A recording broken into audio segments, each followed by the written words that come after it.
महाराष्ट्र नवनिर्माण सेनेचे अध्यक्ष राज ठाकरे आज रायगड जिल्ह्याच्या एक दिवसीय दौऱ्यावर आले आहेत। राज ठाकरे यांच्या रायगड दौऱ्यामुळे मनसे कार्यकर्त्यांमध्ये उत्साह आणि जोशाचे वातावरण पाहायला मिळाले। मनसैनिकांसाठी हा दौरा जणू दिवाळीच्या उत्सवासारखाच ठरला। राज ठाकरे यांच्या हस्ते माणगाव, पेण आणि पनवेल येथील मनसेच्या नूतन पक्ष कार्यालयांचे उद्घाटन करण्यात आले। या दौऱ्याची सुरुवात माणगाव येथून झाली। दक्षिण रायगड जिल्हा मध्यवर्ती कार्यालयाचे उद्घाटन राज ठाकरे यांच्या हस्ते करण्यात आले।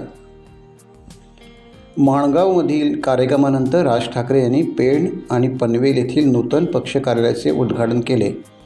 रायगड जिल्ह्यात मनसेची संघटनात्मक ताकद वाढवणे आणि आगामी निवडणुकांच्या पार्श्वभूमीवर पक्षाची बांधणी अधिक मजबूत करणे हा या दौऱ्यामागील प्रमुख उद्देश आहे। दरम्यान राज ठाकरे यांनी मुंबई-गोवा राष्ट्रीय महामार्गाच्या कामाचीही प्रत्यक्ष पाहणी केली।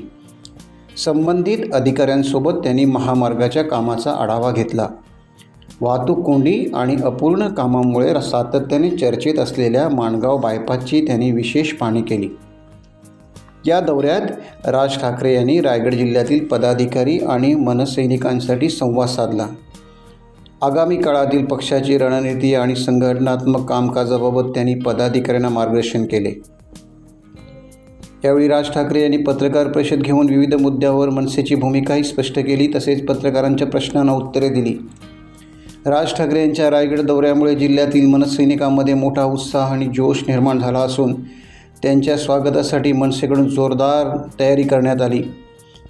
राज ठाकरे यांचे रायगड जिल्ह्यात भव्य स्वागत झाले।